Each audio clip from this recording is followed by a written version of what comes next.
Chapter 8. Dream as proof of internal world making. Dream reveals something that waking life often hides.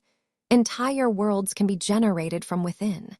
In dreams, one sees landscapes without open eyes. One hears voices without external speakers. One feels contact without an actual external partner. One may experience fear, flight, conversation, pursuit, sex, pain, relief, or wonder while lying motionless in a dark room. The dreamed woman is not in the room. The dreamed enemy is not in the room. The dreamed disaster is not in the room, yet the experience can feel real while it lasts. This has enormous philosophical value. Dream demonstrates that the mind or brain can generate full experiential environments, complete with sensory richness and emotional force, without the corresponding external world being present in the ordinary waking sense. For this reason, dream may be called another matrix. It is not the waking matrix, which remains tied to ongoing external causes, but it is still a matrix of appearances, relations, meanings, and felt realities. The distinction between waking and dreaming is therefore not that one is representation and the other is not. The deeper distinction is that waking representation is more tightly constrained by a shared external world, while dream representation is more internally driven. Waking life may be called a causally anchored matrix. Dream may be called a self-generated matrix. This also explains why dreams can teach something about thought itself. In dreams, thoughts arise that one did not deliberately choose. Storylines unfold without prior planning. Memory may weaken. Rational judgment may fail. The dreamer sometimes believes absurdities with total sincerity. If so much of the dream world can arise spontaneously, then thought, image, identity, and emotional atmosphere are shown to be generated phenomena rather than sovereign possessions. Dream does not prove that waking life is false. It proves that experience can be built. Once that is seen, waking life itself must be reconsidered. Chapter 9. The Natural Matrix. At this point, the central thesis becomes clear. Human beings live in a natural matrix. This does not mean they live in an artificial digital prison. It means that all ordinary experience appears through representational processes. Light, sound, touch, pleasure, pain, thought, image, and memory do not present reality in its ultimate form. They present lived appearances. The comparison with a simulated world is therefore legitimate in structure, though not identical in source. In a video game, a computer generates light and sound that create an interactive world. In ordinary life, the organism generates experiential appearances from causal impacts. Both involve rendering. Both involve representation. Both involve meaningful but indirect worlds. The difference is decisive but not destructive. A computer simulation is artificially produced. Human experience is naturally produced through organism and world. Yet if the essential point concerns how worlds are presented to consciousness, the resemblance remains powerful. This allows a precise formulation.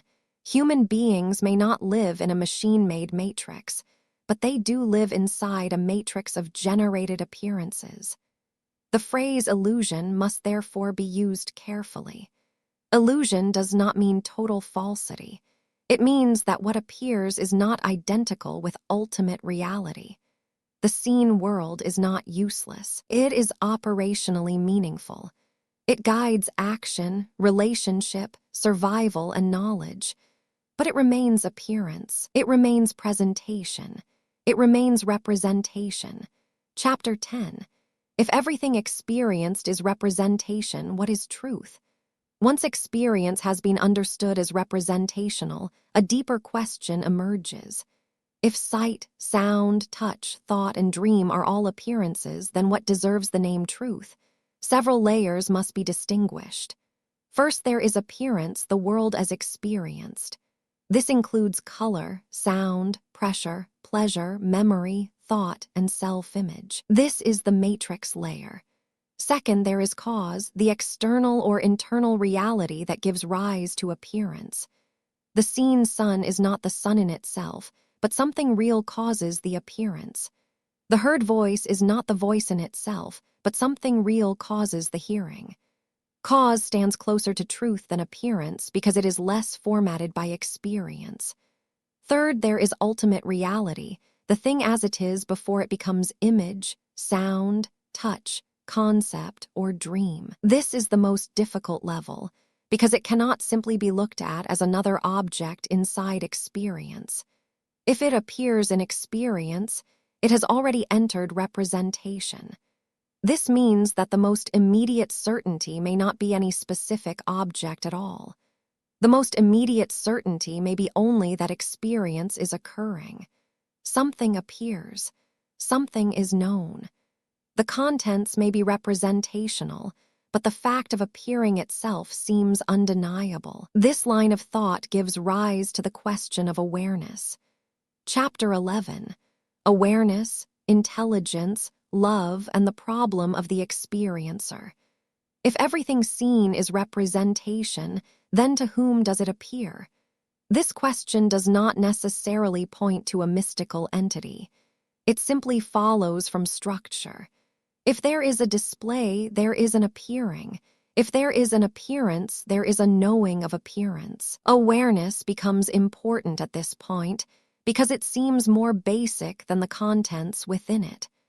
Sight appears in awareness. Sound appears in awareness. Touch appears in awareness. Thought appears in awareness. Dream appears in awareness. Even the claim that life is a matrix appears in awareness. This is why awareness is more basic than intelligence in this inquiry. Intelligence analyzes, compares, judges, infers, interprets, and classifies. All of that occurs within experience. Awareness, by contrast, names the bare fact that something appears at all. Intelligence works on contents. Awareness is the field in which contents show up. Love and compassion matter too, but differently. They are not more basic than awareness. They are movements or qualities within lived experience. One may say that awareness is the ground, intelligence the analyzer, and love or compassion the harmonizing response. Yet when the question concerns what is closest to undeniable truth, awareness stands prior to them because even intelligence and compassion must first be present as experience. Still, the nature of awareness remains unresolved. What is it? Where is it? Is it only brain-produced? Does the brain merely shape it? What substance, medium, or energy belongs to it? On these questions, certainty dissolves. Modern neuroscience can show strong dependence of conscious experience on brain function. Changes in the brain change awareness. Injury, anesthesia, and neurological disruption alter or abolish experience. Yet this does not fully solve the deepest issue. Dependence is not the same as complete explanation. The mechanism of appearance remains mysterious. Thus, awareness becomes a frontier rather than a conclusion. It is brought into the inquiry not as an answer, but as the next unavoidable problem. Chapter 12. The limits of evidence. At some point, every inquiry must decide where evidence ends and where speculation begins. Neuroscience offers strong public evidence regarding the dependence of consciousness on the living brain. Brain activity correlates with conscious states. Brain damage alters awareness. Anesthesia suppresses it. This is real evidence. Yet all of this evidence is gathered while the organism remains alive or in transitional states that are not fully beyond death. When death occurs in the strict sense, direct testing ends. One cannot continue measuring consciousness in the same way once the brain has irreversibly ceased to function. This creates a hard boundary. Claims about awareness after death move beyond currently testable evidence. This does not prove that nothing continues. It means only that public scientific certainty falls away. From that point onward, one enters the territory of testimony, philosophy, religion, and interpretation. History contains many verbal claims about awareness, direct knowing, mystical realization, past lives, transcendence, or contact with a reality deeper than ordinary mind. But verbal testimony is not the same as public proof. It may still matter. It may still be profound, but it belongs to a different category. For this reason, any serious inquiry must maintain discipline. One may follow reason as far as it goes, accept evidence where it exists, and refuse to confuse possibility with demonstration. This boundary is not a weakness. It is honesty. Chapter 13. Memory, Death, Rebirth, and the Problem of Lost Understanding. Once the inquiry reaches awareness and death, a disturbing question appears. Suppose a person arrives at some profound understanding in life. Suppose illusion is recognized, representation is understood, and the nature of experience is seen clearly. Where is that understanding kept? If it exists only as memory in the living brain, what happens when the body dies? The problem is severe. If understanding is only a stored concept, then death may erase it. If rebirth occurs without memory, then the next life may begin again in ignorance. A person may labor to understand truth only to lose the result entirely. This forces a distinction between several possibilities. One possibility is that understanding is nothing more than verbal knowledge or conceptual memory. If so, it is fragile. Another possibility is that understanding becomes a deeper disposition, pattern, or transformation that outlasts specific memory. In that case, words may vanish while some effect remains. A third possibility is that true realization does not depend on memory in the ordinary sense at all. It may not be content stored by a person, but a more radical change in what the person is. These possibilities matter because they separate temporary insight from final liberation. If what is gained can be totally lost, then it was never ultimate. If a person can rise to a higher state and then fall back again after death or rebirth, then enlightenment would be only a temporary condition, not final freedom.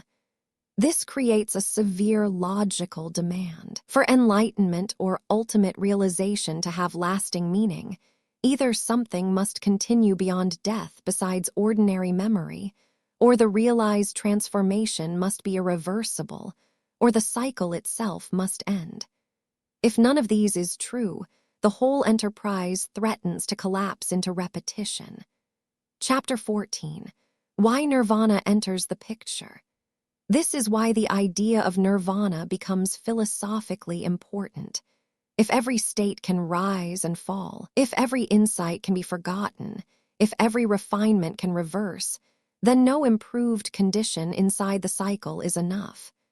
A temporary high state, a purified mind, an elevated mystical condition, or a more subtle awareness would still remain vulnerable. It could diminish. It could be lost. It could fail to solve the fundamental problem. Nirvana, in this context, is introduced as something radically different from a better state within the same unstable field. It is meant to name the ending of the burning process itself, the ending of the causes that sustain suffering, bondage, and repeated becoming. It is not merely a higher floor in the same building. It is the end of the entire unstable structure. This is why nirvana cannot simply mean a pleasant state, a divine mood, or even an extraordinary experience. If it were any of those, it would remain subject to arising and passing. To answer the problem of repetition, nirvana must signify something final. Whether such finality exists is another question. Evidence grows thin here, but philosophically, the function of the concept is clear. It appears as an answer to the problem that all conditioned states may collapse. If there is such a thing as ultimate liberation, it must not be temporary.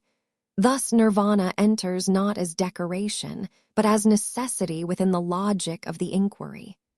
Chapter 15, where the inquiry must pause. A rigorous mind must know how far it has truly reached. This inquiry has established several strong points.